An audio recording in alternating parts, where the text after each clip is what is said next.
క్రీస్తునామంలో కూడి వచ్చిన మీ అందరికీ నా వందనాలండి. ప్రారంభించుకున్నాం ప్రార్థనతో. మమ్మల్ని మిగిలిగా ఉంచిన పరలోకమందున మా తండ్రి, మీ పరిశుద్ధమైన శ్రేష్టమైన ప్రశస్తమైన నామాన్ని బట్టి మీకు వందనాలు చెల్లిస్తున్నాను. ప్రభా, గత బుధవారం నుంచి ఇప్పటి వరకు స్వాస్థలతో మమ్మల్ని భద్రపరిచి రెక్కల కింద మమ్మల్ని దాచి సురక్షితంగా ఉంచినందుకు మీకు వందనాలు. ఇంకెవరికి రాలేదో సకల్లో రావడానికి ఒక చూపించి నడిపించండి. పాడుతుండగా ప్రభావ మీ ఆత్మ మధ్యలో ఉంచమని నేను స్థుతించడానికి, నేను గణపరచడానికి ప్రభావ మాకు సహాయం చేసి నడిపించు. ప్రారంభించుకుంటుండగా ఆది అంతంతో నడిపించండి. నీకు మహింకరంగా జరగడానికి ఒక చూపించు. యేసుక్రీస్తు వారి విలువైన నామంలో మిక్కిలి వినయంతో ప్రార్థిస్తున్నాం మా కంటికి.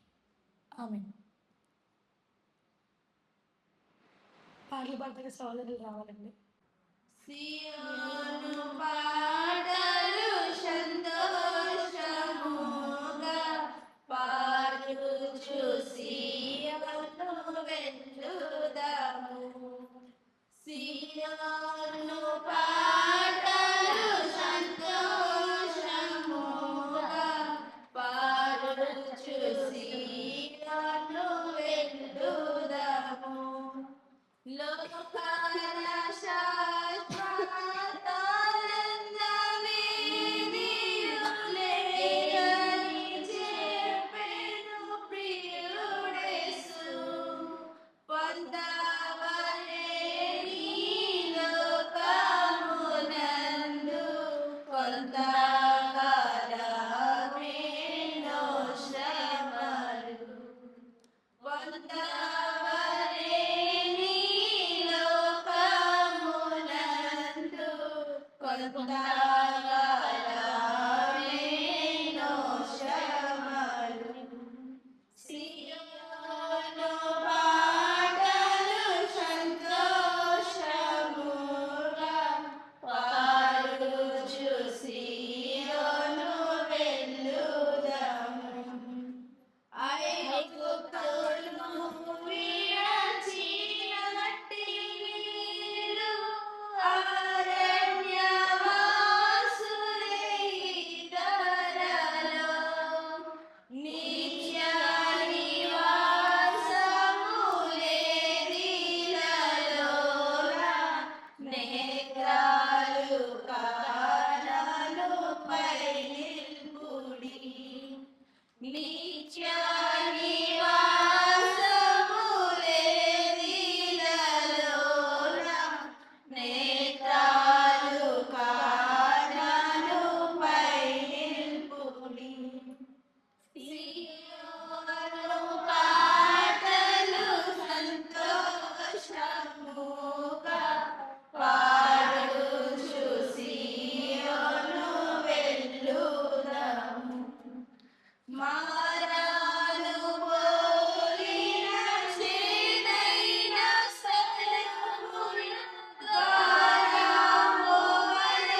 10వ కీర్తన పాడుకున్నాం చిన్న పాటలు పుస్తకం నుంచి.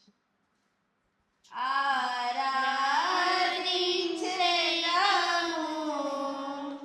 ఆత్మతో నిరంతరం యెహోవా దేవుని మనమంతా ఆనందగానము మనసారా చేయుచు. ఆనందగానము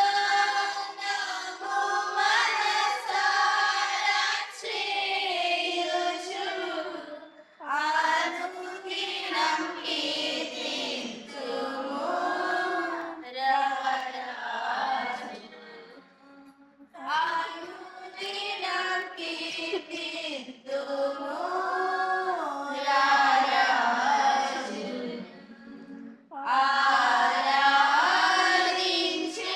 ఆరాధించెదము ఆత్మతో నిరంతరం యెహోవా దేవుని మనమంతా అక్షయనాథుడు అద్వితీయ దేవుడు పరిశుద్ధ దేవుడు నిత్య నివాసియు అజంతరహితుడు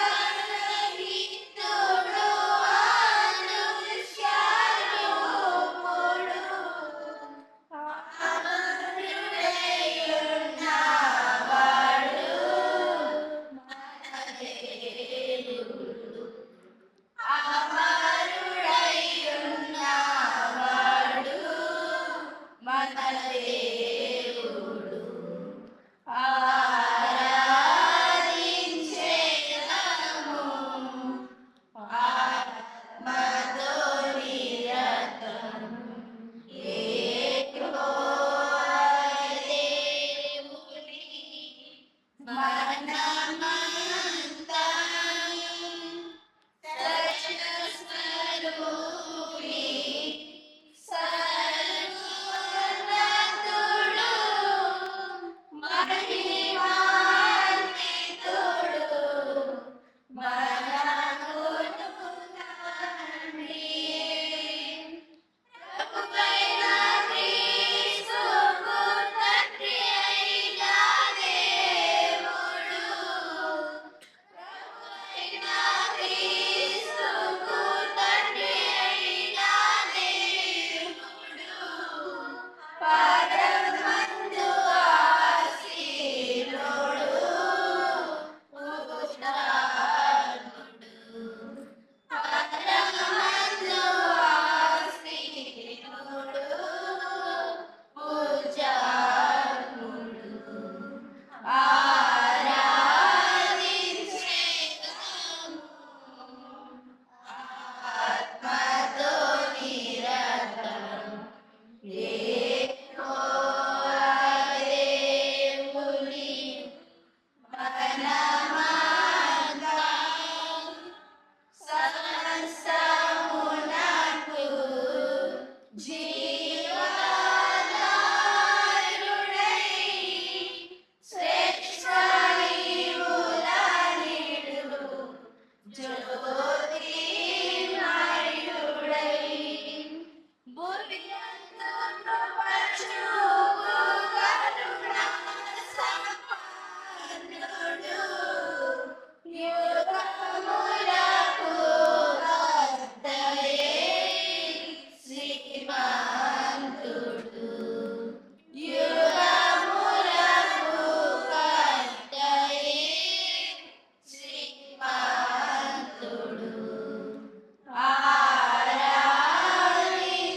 ఆరాధించెదము ఆత్మతో నిరంతరం యెహోవా దేవుని మనమంతా. చక్కగా పాడ వినిపించిన నా తోటి సహోదరులకి నా నిండు వందనాలు. వాక్యాన్ని ధ్యానించుకుంటుండగా దేవుని సహాయం కొరకు వచ్చిన ప్రార్థన చేసుకోండి. ప్రారంభించుకుందాం. మమ్మల్ని మిక్కిలిగా ప్రేమించిన పరలోకమందున మా తండ్రి, నీ పరిశుద్ధమైన శ్రేష్టమైన నామాన్ని బట్టి మీకు వందనాలు. ప్రభా, ఈ రాత్రికాల సమయంలో నువ్వు మాతో ఏం మాట్లాడతావో మాకు తెలియదు తండ్రి. ఇక్కడ ప్రతి ఒక్కరితోనూ ప్రభా నువ్వే మాట్లాడి మేము ఆలకిస్తున్నాం ప్రభా. నీ దాసులు ఆలకించు సెలవిమ్మని అటు రీతిగానే ప్రభా ఆలకించడానికి మా చెవులు సిద్ధంగా ఉన్నాయి ప్రభా. నువ్వు మాట్లాడితే ప్రయోజనకరం కాబట్టి ఈ రాత్రికాల సమయంలో నాతో మాతో అందరితో నువ్వే మాట్లాడి ఆశీర్వాదాలతో మేము తిరిగి మా ఇంటికి వెళ్ళాం కృప చూపించమని యేసుక్రీస్తు వారి విలువైన నామములో మిక్కిలి వినంతగా ప్రార్థిస్తున్నాం మా కన్న తండ్రి, ఆమేన్. పోయిన వారం ఎవరి కోసం చెప్పుకున్నామా? వినిపించలేం, ఆకలి వేస్తుందా? గట్టిగా రావట్లేదు సౌండ్. షలోమీత కోసం నేర్చుకున్నాం. ఆమె యొక్క నీతిమంతురాలు మౌనంగా దేవుని చిత్తానికి విధేయత చూపించి అలా ఆగిపోయిందంతే. భర్తని కొడుకుని పోగొట్టుకున్నప్పటికీ దేవుని చిత్తానికి కట్టుబడిపోయింది అని నేర్చుకున్నాం కదా. షిలోమీత నుంచి ఆమె దాను గోత్రానికి సంబంధించింది. దాను కట్లపాములు, దారిలో కట్లపాములా ఉన్నా సరే అటువంటి స్వభావం ఆమె కలిగి లేకుండా చాలా దీనమైన స్వభావం కలిగి ఉండి దేవుడి చిత్తానికి లోబడి తల వంచిన గొప్ప స్త్రీగా మనం చూసాం. అటు రీతిగానే ఈరోజు దావీదు కోసం మీ అందరికీ తెలుసు. దావీదు భార్య పేరు ఎవరిని చేసుకున్నాడు? దావీదు మీకాల్ని పెళ్లి చేసుకున్నాడు. ఆ సందర్భం అంతా మీకు తెలిసిందే. మీకాల్ని ఎందుకు పెళ్లి చేసుకున్నాడో, గొలియాతు ఎవరైతే సంహరిస్తాడో తెలుసు కదండి మీకు. గొలియాతుని ఎవరైతే సంహరిస్తాడో వాళ్ళని నా కూతురునిచ్చి పెళ్లి చేస్తానని సౌలు రాజు అన్నాడు. సౌలు కూడా మీకు తెలుసు కదా, ఇశ్రాయేల్కి మొదటి రాజు. దేవుడు ఏర్పరచుకున్నాడా మనుషులు ఏర్పరచుకున్నారమ్మా? కరెక్ట్గా చెప్పాలి. నేనైతే మనుషులు ఏర్పరచుకున్నారు అంటాను. అది ఎంతవరకు నిజమో? ఫస్ట్ రాజు కావాలని ఎవరు అడిగారమ్మా కదా? అప్పుడు అది ఎవరి నిర్ణయం అయ్యిద్ది అంటే నా ఊహక మించి చెప్తున్నాను. ఎవరు? దేవుడే వాళ్ళకి రాజుగా ఉండాలి, సైన్యాధిపతిగా ఉండాలి, నా బిడ్డలకి నేనే ముందు నడిపించాలని ఎవరు ఆశపడ్డారు? దేవుడు ఆశపడ్డాడు. కానీ దేవుడి నిర్ణయాన్ని పక్కన పెట్టి లోకానుసారంగా లోకులు పోయే మార్గంలో లోకానుసారంగా ఈ లోక మర్యాదని చొప్పున మాకు రాజు కావాలి అని అడిగారు ఇశ్రాయేలు. కానీ దేవుడే ఉండి వాళ్ళని నడిపించాలనుకున్నాడు. కానీ ఈ ఇశ్రాయేల్ ప్రజలు ఏం చేశారు? సమూయేలు దగ్గరికి వెళ్ళి మాకు ఒక రాజు కావాలి, మాకు ఒక రాజు నువ్వు ఏర్పాటు చేయాలని అడిగారు. మనుషుల నిర్ణయాన్ని ఇష్టపడి అడిగారు కాబట్టి ఇశ్రాయేలు, దేవుడు అటు రీతిగానే సమూయేల్ని ఏర్పాటు చేసుకున్నాడు. కానీ ఆయన ఉండి దగ్గరుండి నడిపించడానికి ఇష్టం. కానీ వాళ్ళ కావాలని కోరారు కాబట్టి వాళ్ళ ఇష్ట ప్రకారం దేవుడు ఏం చేశాడు? సమూయేలు ప్రవక్త ద్వారా ఫస్ట్ ఏర్పరచుకున్న రాజు ఎవరు? సౌలు రాజు. సౌలు గొలియాతు ఉన్న టైంలో దావీదు గొలియాతుని ఓడించి యుద్ధంలో గెలిచాడు. అప్పుడు సౌలు అంటాడు, ఎవరైతే గొలియాతుని ఓడిస్తాడో నా కూతురిచ్చి పెళ్లి చేస్తాను అని చెప్పి అన్నాడు. అటు రీతిగానే మేకాలు భార్య అయింది. కానీ మనకు తెలియని ఇంకొకటి ఉంది. ఏంటంటే ఎంతమంది భార్యలు దావీదుకి,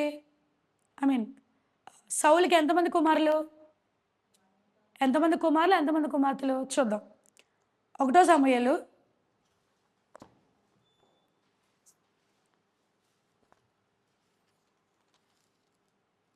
14వ అధ్యాయం 1 సమూయేలు 14వ అధ్యాయం 49వ వచనం. 1 సమూయేలు 14:49. సౌలునకు పుట్టిన కుమారుల పేర్లు ఏమనగా యోనాతాను, ఇష్వి, మెల్కీషువ. అతని ఇద్దరు కుమార్తెల పేర్లు ఏమనగా పెద్దదాని పేరు మేరబు, చిన్నదాని పేరు మేకాలు. ఎంతమంది మొత్తం సంతానం? 5. దాంట్లో కుమార్తెలు ఎంతమంది? 2. మేరబు, మేకాలు. ఫస్ట్ రాజకుటుంబం అనమాట బైబిల్లో. అయితే ఫస్ట్ పెద్దదానికే పెళ్లి చేస్తారు ఎవరైనా కదండి. అలాగే పెద్దదాన్ని ఇచ్చి పెళ్లి చేయకుండా ఇచ్చిన మాటను తప్పి మేకాల్ని ఇచ్చి పెళ్లి చేస్తాడు సౌలు. అది మనం 15వ అధ్యాయం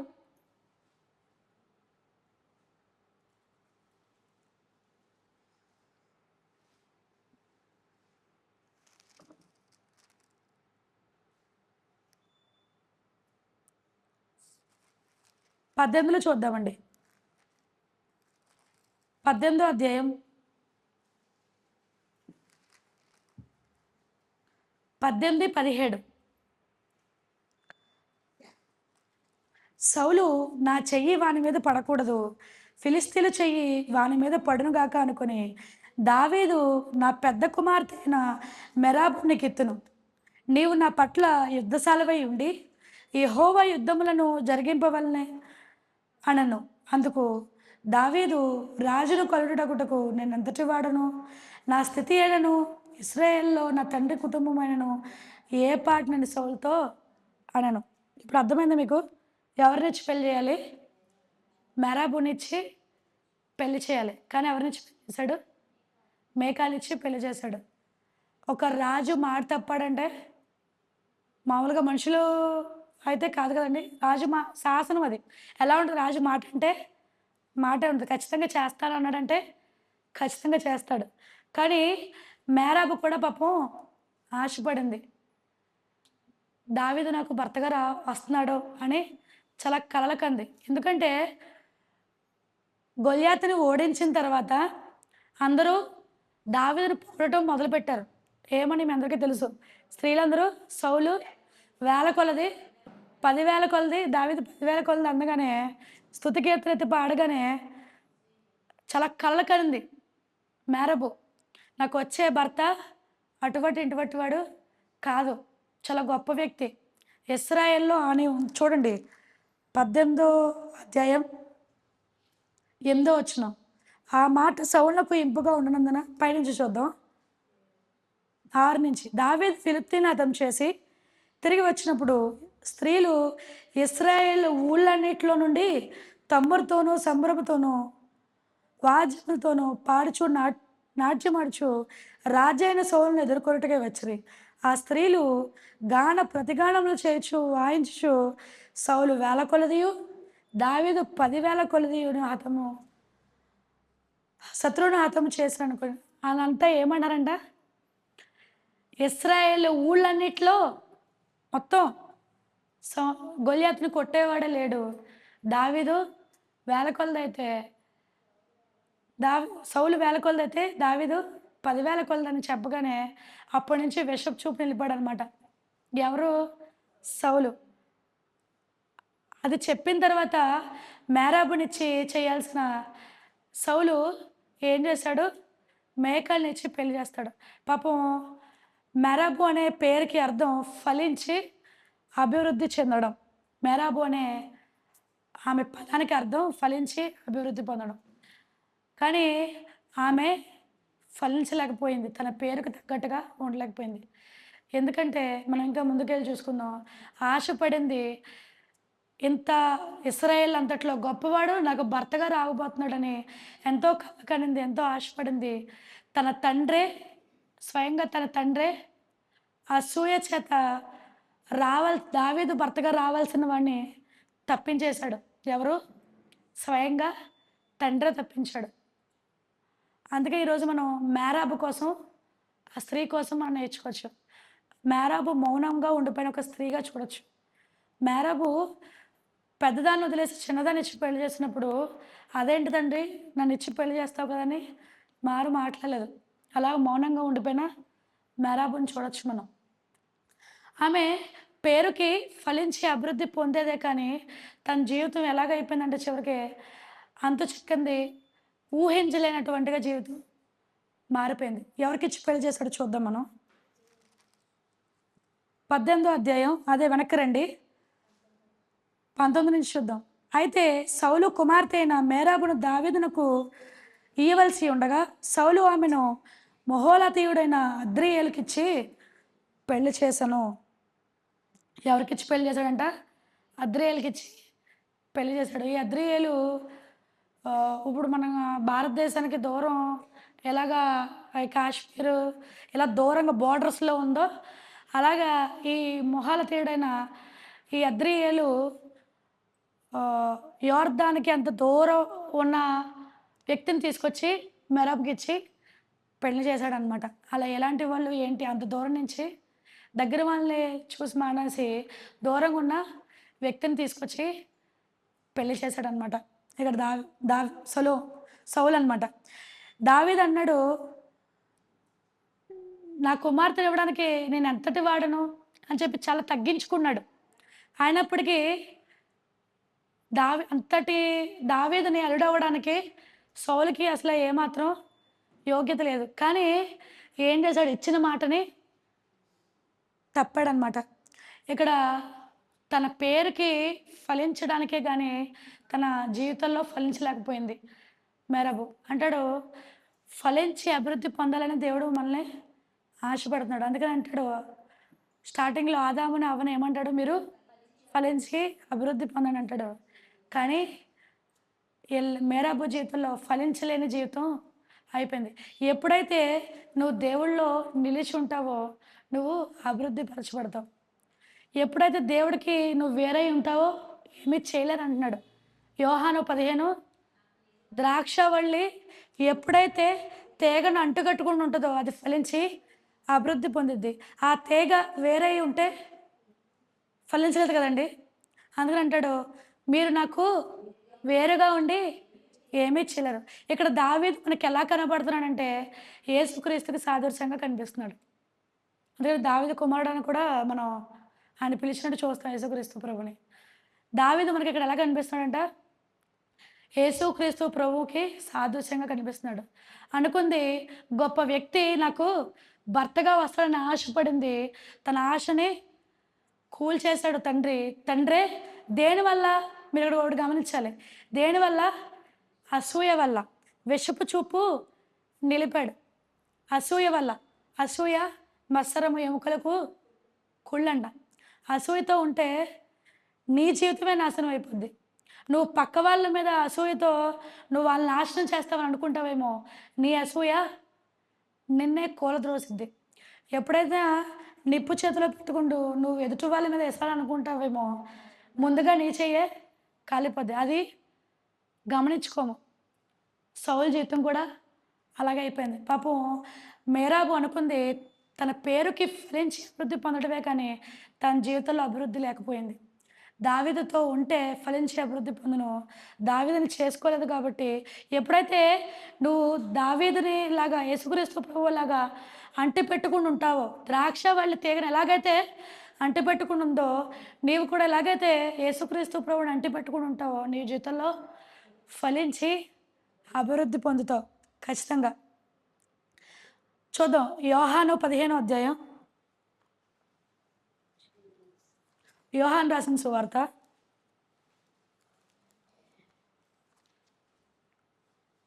'నేను నిజమైన ద్రాక్షవల్లిని, నా తండ్రి వ్యవసాయకుడు. మీలో ఫలింపని ప్రతి తీగను ఆయన తీసి పారవేను, ఫలించు ప్రతి తీగ మరి ఎక్కువగా ఫలింపవలని దానిలో పనికిరాని తీగలను తీసివేయను.' 4 చూద్దామండి. నా యందు నిలిచి ఉండి మీ యందు నేను నిలిచి ఉందును. తీగే ద్రాక్షవల్లిలో నిలిచి ఉంటేనే కానీ తనంతట తానే ఎలాగూ ఫలింపదో అలాగే నా యందు నిలిచి ఉంటే కానీ మీరును ఫలింపురు. చాలా క్లియర్గా చెప్తున్నాడు దేవుడు. మీరు నా యందు ఉంటేనే ఖచ్చితంగా ఫలిస్తారు, లేకపోతే ఫలించరు. యేసుక్రీస్తు ప్రభువుని నమ్ముకోండి, బాప్తిజం తీసుకోండి. నువ్వు ఎప్పుడైతే ఆయనతో మమేకమైపోయి ఆయనతో కలిసిపోతావో ఆయన నిన్ను ఫలింపజేస్తాడో, అభివృద్ధికి కారణమవుతావు. ఎప్పుడైతే నువ్వు తీగ అంటు పెట్టుకోలేదో ఫలింపడానికి కారణమైద్దో, నువ్వు యేసుక్రీస్తుని ఎలాగైతే అంటిపెట్టుకుని ఉంటావో, అప్పుడు నువ్వు కూడా ఫలించి అభివృద్ధి పొందడానికి కారణమవుతావు. ఇక్కడ దావీదు యేసుక్రీస్తుకి సాదృశ్యంగా ఉన్నాడు. దావీదుని అంటిపెట్టుకుందామని చాలా ఆశపడింది. కలల రాకుమారుడని చాలా ఆశపడి ఊరంతా మెచ్చే భర్త నా జీవితంలోకి రావడానికి దేవుడు ఎంతగానో కృప చూపించాడని పాపం ఎంతో ఆశపడింది. కానీ తన జీవితం ఫలించలేకుండా, అభివృద్ధి లేకుండా, ఎటు లేకుండా తన జీవితం నిరాశకి మౌనంగా రోధించడానికి పాపం అలాగా తన జీవితం అలాగ అయిపోయిందనమాట. అలాగే ఫలించి అభివృద్ధి పొందడానికి పౌలు తిమోతితో అంటాడు. 1 తిమోతి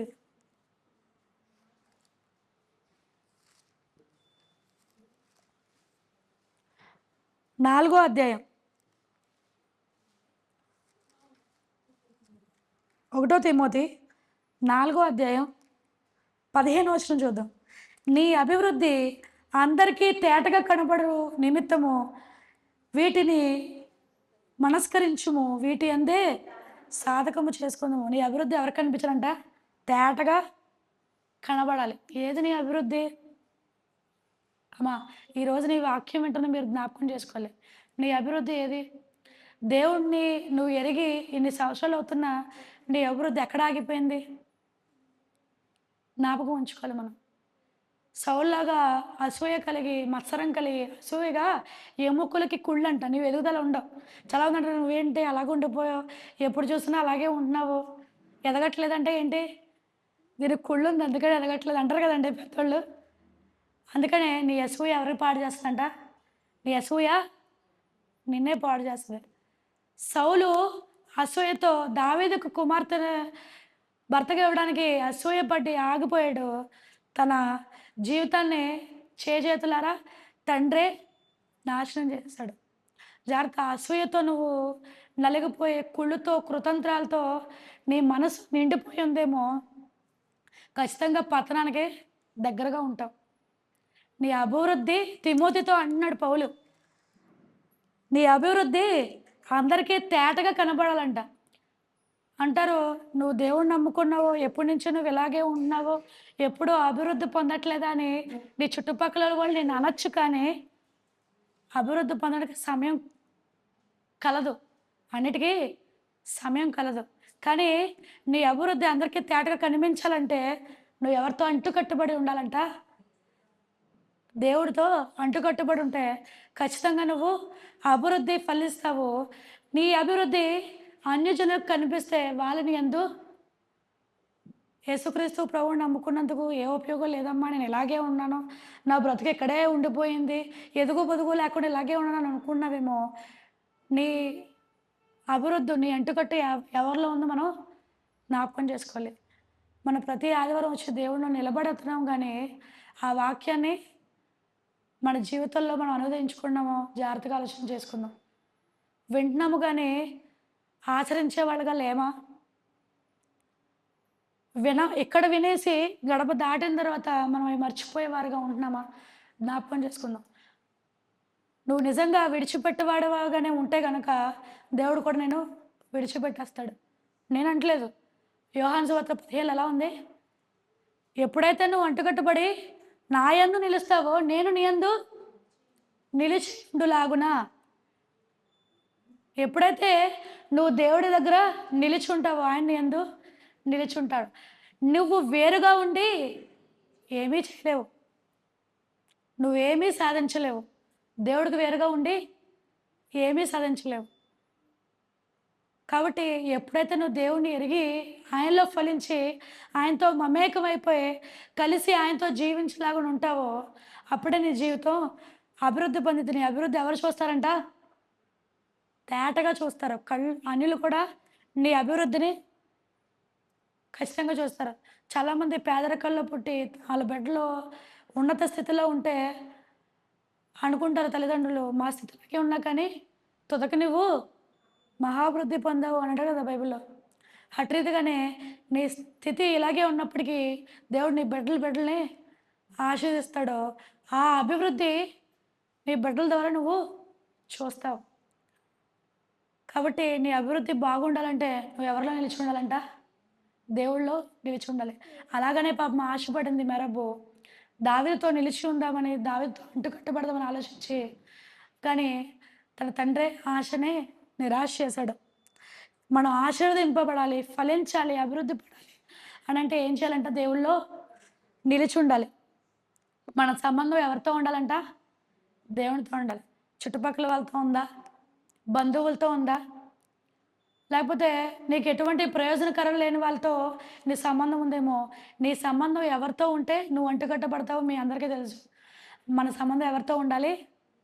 దేవునితో సంబంధం ఉండాలి. అప్పుడే మనం, అంతేగాని నీ చుట్టుపక్కల వాళ్ళని చూసి, వాళ్ళ ఎదుగుని చూసి నువ్వు అసూయపడి కుళ్ళుతో ఉంటున్నావేమో. నీ అసూయ నిన్నే పాడు చేస్తుంది. ఖచ్చితంగా గుర్తుపెట్టుకోవాలి.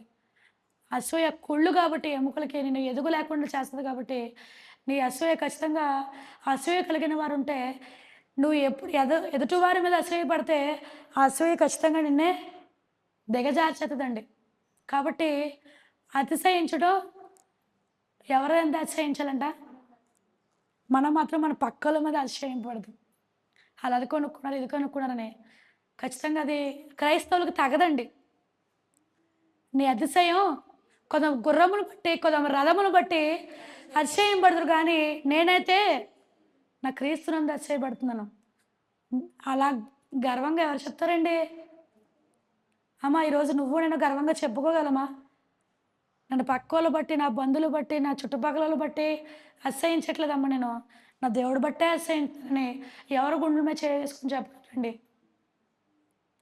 ఖచ్చితంగా నీ అతిశయం ఎవరు బట్టి ఉండాలంట? నీ దేవుని బట్టే అసహించాలి. అసహించువాడు దేవుడు బట్టే అసహించాలి. నువ్వు పక్కల వాడు బట్టి అసహించుకుండి అసూయగా మారిందంటే, అసూయ నీ పతనానికి దారితీస్తని ఖచ్చితంగా గుర్తుపెట్టుకోవాలి. ప్రమాణం చేశాడు ఏమని? నా కూతురునిచ్చి పెళ్లి చేస్తాను. ఆ ప్రమాణం ఏం చేశాడు? తప్పడనమాట. ఇక్కడ దావీదుతో ఆశపడాలి, అంటుకట్టబడాలి, దావీదుని చేసుకోండి, ఫలించి అభివృద్ధి పొందాలనే ఆశని, కూతురి ఆశని నిరాశ చేసేసాడు.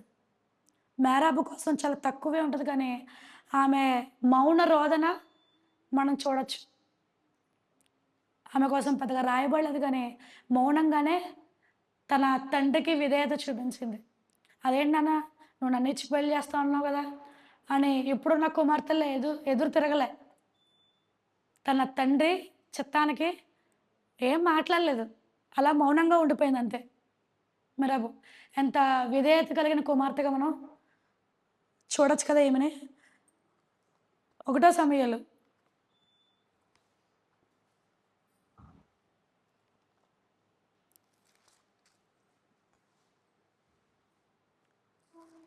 ఎప్పుడు అసూయ పెరిగిందంట దావీదుకి, సొలొమోనుకి? స్త్రీలు ఎప్పుడైతే స్తుతిగానాలు చేశారో, మామూలుగా ఆయనకు వచ్చిన కోపానికి అందరినీ చంపేద్దుడేమో స్త్రీలందరినీ, కానీ రాజు కాబట్టి విషపు చూపు నిలిపాడంట. తన ప్రయత్నం సమయం వచ్చినప్పుడల్లా ఈటతో దావీదుని చంపడానికి తరిమాడు దావీదు. కానీ మీరు ఒకటి గమనించాలి, ఎప్పుడైతే విషపు చూపు నిలిపాడో 9లో, కాబట్టి నాటి నుండి సౌలు దావీదు మీద విషపు చూపు నిలిపాను. దాని కిందే మీరు 10వ వచనం చూడగానే, మర్నాడు దేవుని యొద్ద నుండి దురాత్మ సౌలు మీదకి బలముగా వచ్చినందున అతడు ఇంటిలో ప్రవచించుచుండగా దావీదు మునుపట్లాగా వీణ చేత పట్టుకొని వాయించను. ఎప్పుడైతే విషపు చూపు నిలిపాడో దేవుడు దురాత్మను పంపించాడంట. ఇక్కడ మీకు ఒకటి గమనించాలి, ఎప్పుడైతే దేవుడి బిడ్డలకు విరోధంగా నువ్వు బయలుదేరుతావో ఖచ్చితంగా ఆయన కూడా నీకోసం చూస్తాడు నిన్ను. సౌలు విషపు చూపు నిలిపాడు దావీదు మీద, వెంటనే దేవుడు ఆత్మను పంపించాడు. ఏ ఆత్మ? దురాత్మ. నువ్వు మంచిగా ఆలోచించుంటే దేవుడు ఆత్మ నీతో ఉండేది. నువ్వు ఎలా ఆలోచించావు? విషపు చూపు నిలిపే ఆలోచన ఉంది. దావీదుని చంపే ఆలోచన ఉంది కాబట్టి దేవుడు ఎలాంటి ఆత్మను పంపించాడు? దురాత్మను పంపించాడు. దేవుడు నీతో ఉండాలి. మన ఆలోచనలు ఎరిగినవాడు కదండి ఆయన. హృదయాన్ని పరిశీలన చేసేవాడు ఆయన. ఆయనకి అసాధ్యమైనది ఏదీ లేదు. నీకు హృదయంలో ఆలోచన రాకమునిపే సర్వము తెలిసిన దేవుడు ఆయన. నీ మనసులో తలంపు పుట్టక మునిపే ఆయనకు అన్నీ తెలుసు. నీ ఆలోచన తెలుసు, నువ్వు కూర్చుంటూ తెలుసు, నువ్వు లేచుటూ తెలుసు. నీ హృదయంలో ఆలోచన రాకముందే సర్వం అని తెలుస్తుంది. కాబట్టి సౌలు ఎప్పుడైతే విషపు చూపు నిలిపాడు, వెంటనే మీరు గమనించారా, 9లో విషపు చూపు నిలిపాడు, 10వ అధ్యాయం రాగానే ఏం చేశాడు? దురాత్మను పంపించాడు దేవుడు. అది ఎవరి దగ్గర నుంచి వచ్చింది? ఖచ్చితంగా దేవుడు పంపించాడు దురాత్మ. ఎందుకు? దేవుడు బిడ్డని ఎప్పుడైతే నువ్వు అసూయతో నీ ఎదుటివారి మీద పగబట్టి దెబ్బలాటకి తావుకి సిద్ధమయ్యి వాళ్ళ మీద కక్ష పెంచుకుని హృదయంలో ఉంచుకుంటావేమో, వెంటనే దేవుడు చూస్తాడండి. ఇక్కడ ఎలాగైతే దురాత్మ పంపించాడు సౌలు దగ్గరికి, నీ దగ్గరికి అమ్మా ఆయన ఖచ్చితంగా ఒక సమయాన్ని నీకు ఇస్తాడు. ఒక దెబ్బ కొట్టాడంటే మనం లేవమండి. కాబట్టి నీ సహోదరుని ప్రేమించాలి, నిన్ను వల్ల నీ పొరుగువారిని ప్రేమించాలి. మరి నువ్వు ప్రేమించే వాళ్ళుగా ఉంటున్నావా? అసూయ కక్ష పెట్టుకుండి ద్వేషం పెంచుకుండి అసూయ కలిగి విషపు చూపు నిలుపుతున్నావా సౌలులాగా? వెంటనే ఏమొచ్చిందంట? దురాత్మ వచ్చింది. దేవుడు చూస్తాడని ఈ రాత్రికాల సమయం మనం జ్ఞాపకం ఉంచుకోవాలి. ఎవరు చూస్తారంట? దేవుడు చూస్తాడు. నీ హృదయంలో ఆలోచన పుట్టక మునిపే దేవుడు ఖచ్చితంగా చూస్తాడు. కాబట్టి సన్నిధికి వచ్చే మనం అంత ఎలా ఉండాలంట? ఐక్యత కలిగి ఉండాలండి. సహోదరుల ఐక్యత కలిగి ఉండుట ఎంత మేలు, ఎంత మనోహరము. అది ఎంత మేలండి సహోదరుల ఐక్యత కలిగి ఉండుట. కానీ మనం ఎలా ఉంటున్నాము? ఐక్యత కలిగి ఉంటున్నామా? వివాదాలు కలిగి ఉంటున్నామా? జ్ఞాపకం చేసుకుందాం. అటుకలే ఇక్కడ మెరాబు మనంగా చూడొచ్చు. దావీదు ఎలాగా యేసుక్రీస్తుని పోలి ఉన్నాడో మెరాబు మనమండి. మనం ఎలాగైతే మెరాబు ఫలించలేదో దావీదుతో కలిసి మనం కూడా మన ఇష్టానుసారంగా జీవించి ఉంటామో క్రీస్తుతో ఫలించలేము, అభివృద్ధి పొందలేము. ఎప్పుడైతే నువ్వు దేవునితో ఐక్యత కలిగి ఉంటావో ఖచ్చితంగా నువ్వు ఫలించి అభివృద్ధి పొందుతావు. ఇక్కడ మేరాబును దావీదుకు దూరం చేశాడు సౌలు. దావీదు చెతకట్టి ఫలించాలని ఆశపడింది, కానీ సౌలు ఏం చేశాడు? మేరాబును దూరం చేశాడు సౌలుకి.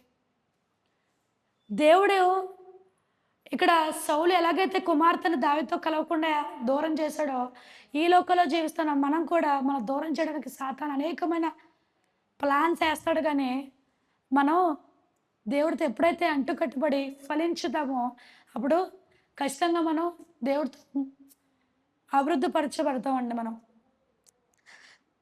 తండ్రి మాటకి అలా లోబడిపోయిందంతే మెరబు. 2 సమూయేలు 29వ అధ్యాయం చూద్దామండి.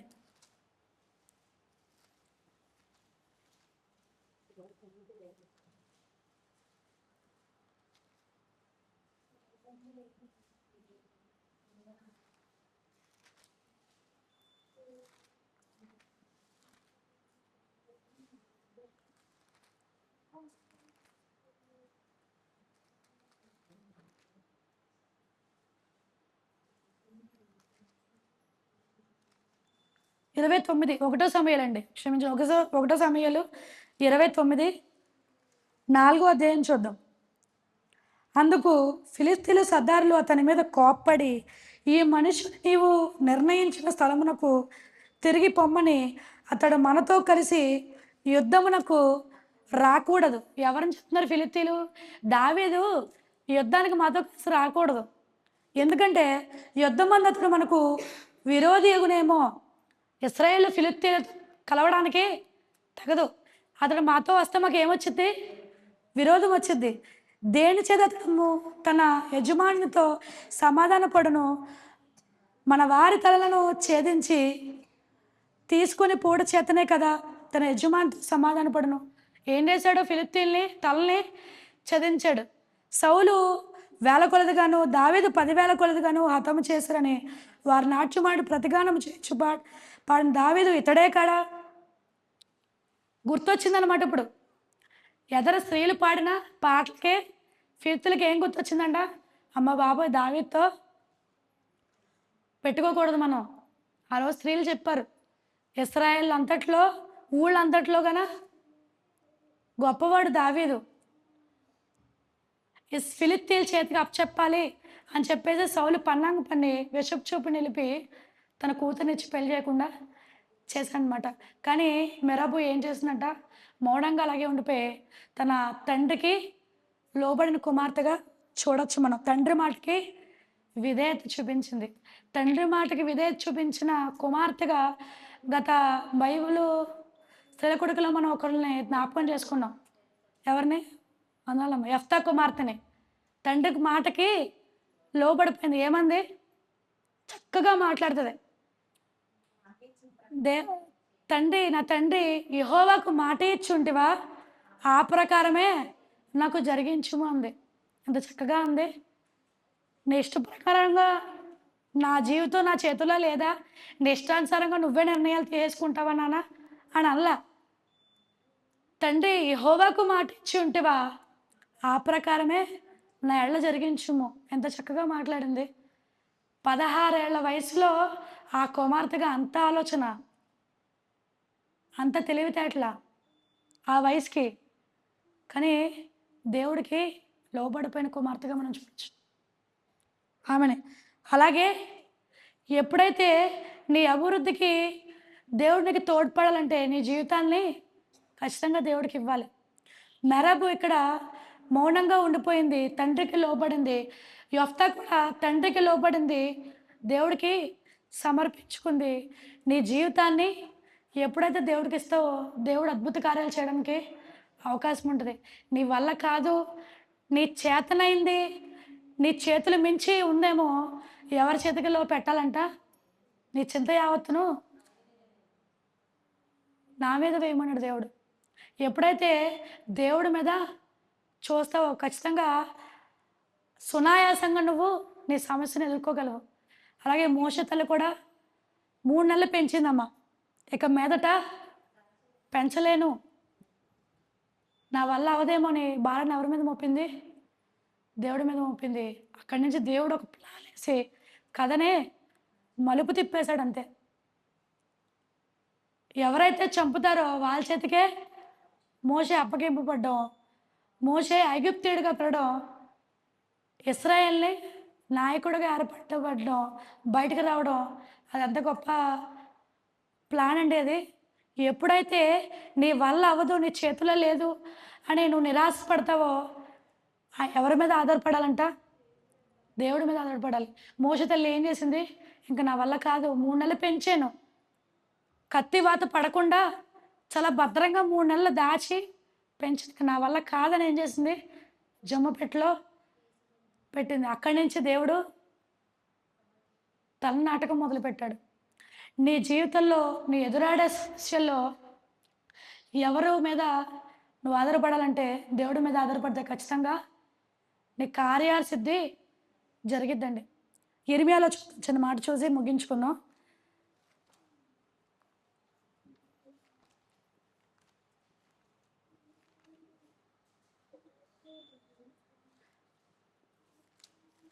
ఇర్మియా 29 అండి, 29:11. నేను మిమ్మల్ని గూర్చి ఉద్దేశించిన సంగతులను నేను ఎరుగుదును. రాబో కాలమందు మీకు నిరీక్షణ కలిగినట్లు అవి సమాధానకరమైన ఉద్దేశంలే కానీ హానికరమైన కాదు. నీకోసం నా కోసమే చెప్తున్నాడు ఇది దేవుడు. మీ గురించి ఉద్దేశించిన సంగతులు నేను ఎరుగుదును. నీకేం చేయాలో, నీకేం ఇవ్వాలో, నీకేం కావాలో నాకు తెలుసు. నేను నీ కోసం దాచుంచిన మేళ్ళు అవి ప్రయోజనకరమైనే కానీ నీకు హానికరిగే కావు.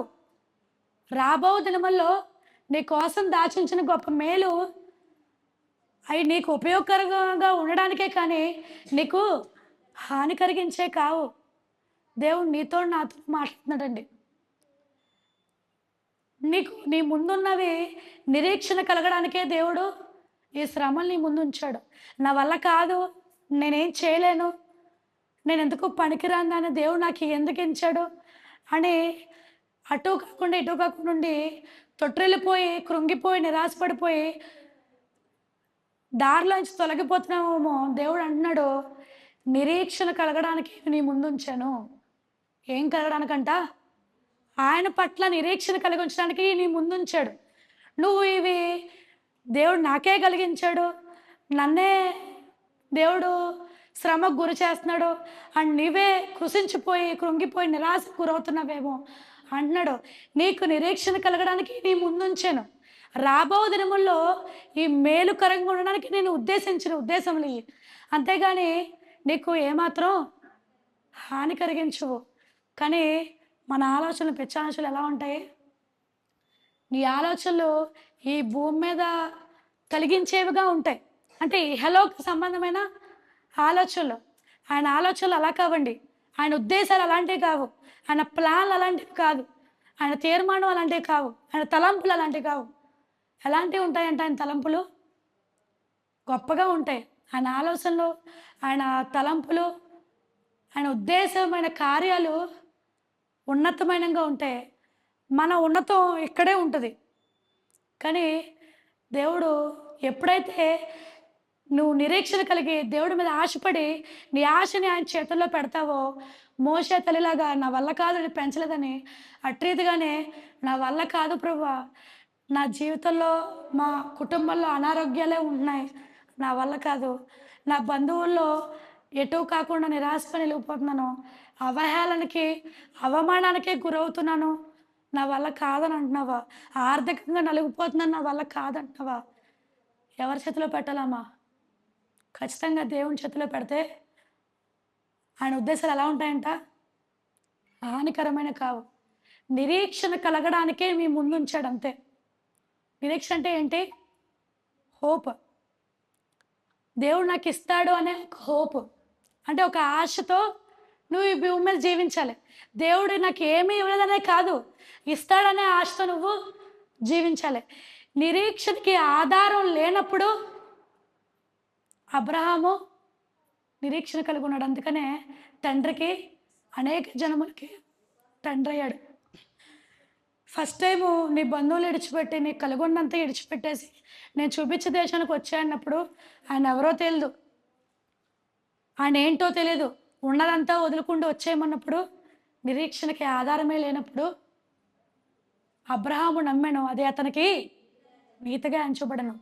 అన్నీ ఉన్నప్పుడు నమ్మడం గొప్ప కాదమ్మా, ఏమీ లేనప్పుడు నమ్మడమే గొప్ప. అందుకని దేవుడు తండ్రికి తండ్రిగా అబ్రహాముని నిలబెట్టాడు. అన్నీ ఉన్నప్పుడు చాలామంది దేవుడిని పిలుచుకున్నాడని అన్నీ అయిపోయి రిటైర్మెంట్లు అయిపోయి వస్తావా, మరణానికి దగ్గరగా ఉన్నాను అప్పుడు బాప్తీసం తీసుకుంటాను, ఈ లోపు నేను చేసేయాలన్నీ చేసేస్తాను కాదు. దేవుడికి నువ్వు ఎప్పుడు కావాలి? యవన కాలం అందే కావాలి దేవుడికి. నువ్వు యవన కాలం అందే కాడమోయమంటున్నాడు. అంతేగాని నీ పనులన్నీ అయిపోయి పిల్లల చక్కబెట్టేసి ఇంక నా శేష జీవితం నీకే ప్రభు అంటే అన్నీ అయిపోయినాయి, నా పనులన్నీ అయిపోయినాయి. ఇప్పుడు నీ పనులన్నీ అయిపోయినాక నువ్వు దేవుడికి ఎందుకు? ఏమా అంతే కదా. ఆయన పని కోసం నేను పిలిచినప్పుడు నీ పని అయిపోయిన తర్వాత ఆయనకు నువ్వు అక్కర్లేదు. అందుకనే యవన కాలం మందు నరుడికి కాడమోయట నరుడికి మేలు.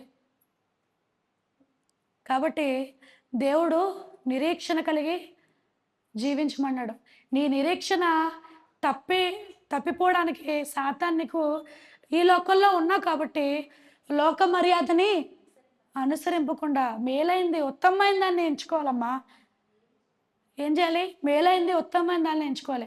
ఈ లోకంలో జీవిస్తూ లోక మర్యాదకే నడుచుకుంటా నువ్వు నిరీక్షణకి ఆధారం లేకుండా కోల్పోయి ఈ శ్రమలకే దేవుడు నీకు నీ అంక చూడట్లేదని చెప్పి నిరాశకు గురైపోయి నువ్వు సతికిలు పడిపోతున్నావేమో.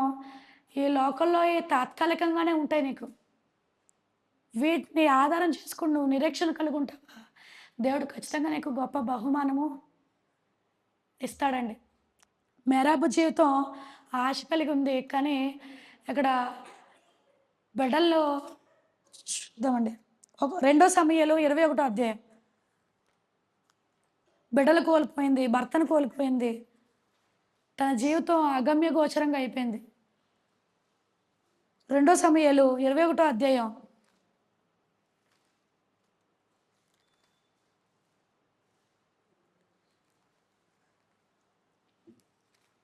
2 సమూయేలు 21 అధ్యాయం 8వ వచనం. అయ్యా కుమార్తెకు రిస్పా సౌలుకు రిస్పా అనే ఉపపత్ని కూడా ఉందన్నమాట. రిస్పా సౌలుకు కలిగిన 2 కుమారులకు అర్మోనీను మెఫీబోషెతును. సౌలు కుమార్తెకు మేరాబు 2 అనేసి ఫుట్ నోట్లో ఏమని చూడండి. మీకాలు మొహోలీతుడకు అర్జిల్లాయి కుమారుడైన అద్రియేలునకు కలిగిన 5 కుమారులను పట్టుకుని గిబియోనీలకు అప్పగించెను. అద్రియేలు అనగానే ఎవరో మీకు గుర్తొచ్చారా? మెరాబు భర్త. మెరాబుకి అద్రియేలు కలిపి ఎంతమంది పుట్టారంట? 5 పుట్టారు సంతానం. అయితే ఇక్కడ ఈ వీళ్ళకి జరిగిన యుద్ధంలో సౌలు ఏం చేశాడంటే అగగీయుడు వాళ్ళకి గిబియోను వాళ్ళకి చేసిన అన్యాయంను బట్టి గిబియోనీయులు సౌల్ని చంపుదామనేసరికి సౌలు అప్పటికీ ప్రాణం పోయి ఉంటుంది కాబట్టి తర్వాత దేవుడిని ఎవరిని ఏర్పాటు చేసుకున్నాడు? దావీదుని ఏర్పాటు చేసుకున్నాడు. కాబట్టి అలాగని దావీదు చంపలేక సౌల్ని చేయడానికి ఏమీ లేక ఏం చేస్తుంటే ఆ కీడుని వాళ్ళ కుమార్తెల మీద చూపించాలని చెప్పేసి ఈ గిబియోన్లు, ఇంకా మీకు బైబిల్లో చూస్తే తెలుస్తుంది, సమయంలో కూడా చెప్తున్నాను. గిబియోనీలు ఏం చేశారంటే మెరాబ్కి సౌలుకి పుట్టిన కుమార్తెలందరినీ ఊరి తీసేశారంట. చూడండి 9 అంటారు దావీదు దగ్గరికి వెళ్ళి, అయ్యా సౌలు మాకు ఇలా చేశాడు, సౌలు మా మధ్యలో లేడు, దేవుడు తర్వాత మిమ్మల్ని ఏర్పాటు చేసుకున్నాడు, అందుకుగాను మిమ్మల్ని మేము నశింప చేయలేం కాబట్టి వాళ్ళ బిడ్డలు మేము ఉరితీయాలని అనుకుంటున్నామని దావీదుని అడగగానే చూడండి 9లో 7 కావాలని అడుగుతారనమాట. వారు ఈ 7 తీసుకొని పోయి కొండ మీద యెహోవా సన్నిధిని ఉరి తీసిరి. అంటే సౌలు ఉపపత్నికి పుట్టిన 2 ఎవరు వాళ్ళు? అర్మోనీయులైన మెఫీబోషెతును, సౌలు కుమార్తెకు మెరాబు పుట్టిన 5 మొత్తం 7 కలిపి ఏం చేశారంట? 7 తీసుకుని కొండ మీద యెహోవా సన్నిధిని ఊరి తీశాడు. సౌలు చేసిన విషపు చూపిన అసూయపడిన సౌలు దేవుడు చివరికి ఎలాంటి మరణం తీసుకొచ్చాడు? నీ అసూయ నిన్ను ఏం చేసిందంట? కూలతోసింది. నీ అసూయ వల్ల నీ కూతురికి నీ జీవితాన్ని ఇవ్వలేకపోయావు. చివరికి ఏం చేశావు? మెరాబు అకాల మరణం చెందింది. చూడండి ఆ 7 ఏకరీతిగానే చంపబడి కోతకాలమున ఎవలకోత 50 మంది వారు మరణమైరి. ఇక్కడ ఏమైపోయిందో మెరాబు కూడా కనిపించకుండా పోయింది మనకి. అలాగే తన కడుపున పుట్టిన వాళ్ళు మెరాబు అని 2 అని ఉంది ఫుట్ నోట్లో ఏముంది? మేకాలు పెంచింది అనమాట తను చనిపోయిన తర్వాత. కానీ వీళ్ళంతా ఏమైపోయారు? దేవుడు యెహోవా సన్నిధిని ఊరి తీసేశారనమాట. అలాగే మేకాల కోసం మనం ఆడుకోవచ్చు. మేకాలు గొడ్రాలుగా మిగిలిపోయింది. ఎందుకు మిగిలిపోయింది ఏంటనేది మనం వచ్చేవారు మనం మాట్లాడుకోవచ్చు. కానీ ఇక్కడ సౌలు చేసి విషపు చూపి నిలిపిన దావీదు మీద సౌలు చేసిన పన్నాగానికి అసూయ మనసులో నిలుపుకున్న సౌలు చివరికి ఏమైపోయాడు? కుటుంబాన్ని, బిడ్డలకు కూడా కీడు. నీ కుళ్ళు, నీ కుతంత్రం, నీ అసూయ నీతోనే పోదు, నీ బిడ్డల వరకు అది ఉంటుంది. కాబట్టి నిన్ను వల్ల నీ పొరుగు అని ప్రేమించుకున్న దేవుడు వాక్యం చెప్తుంది. కాబట్టి అసూయత మాని, అది ఎముకలకు కుళ్ళు కాబట్టి సామెతలో ఉంటుంది. అసూయ మత్సరము ఈ ఎముకలకు కుళ్ళు అంట. కాబట్టి కుళ్ళగా ఉంటే మనం ఎదగలేమండి. కాబట్టి ఎటువంటి వారిగా మనం ఉండాలంట? అభివృద్ధి కలిగిన వారే ఉండాలి. మెరాబు దావీదుతో జతకట్టి అభివృద్ధి చెందుదామని కళ్ళ రాకుమారుడు అంతమంది జనం మెచ్చేవాడు నా చేతిలో రాకపోతున్నాడని ఆశపడి ఆశనని నిరాశ మిగిలిపోయి ఫలించలేకుండా, అభివృద్ధి పడలేకుండా కుమారులు కూడా మరణించేంత జీవితం దుర్భరంగా అయిపోయింది. ఇక్కడ మెరాబు స్థితిలో నువ్వు నేను ఉన్నాం. దావీదులాగా యేసుక్రీస్తు ప్రభు ఉన్నాడు. ఎప్పుడైతే మెరాబు దావీదుతో ఫలించలేకపోయిందో, నువ్వు దేవునితో అంటుకట్టి ఇవ్వడే ఉండలేకపోతే ఫలించలేవు. ఖచ్చితంగా చెప్తున్నాను, ఫలించలేవు, అభివృద్ధి పొందలేవు. నా యందు నిలుచులాగున, నా యందు నిలుచులాగున, నా యందు నిలుచులాగున. ఎప్పుడైతే నా యందు నిలిచి ఉంటారో ఖచ్చితంగా అభివృద్ధి పడతారు. నాకు వేరుగా ఉండి ఏమీ చేయలేరు. దేవుడు అన్నాడు, నాకు వేరుగా ఉండి నువ్వేదో సాధించేద్దాం అనుకుంటున్నావేమో, నాకు వేరుగా ఉండి నువ్వు ఏమీ చేయలేవు.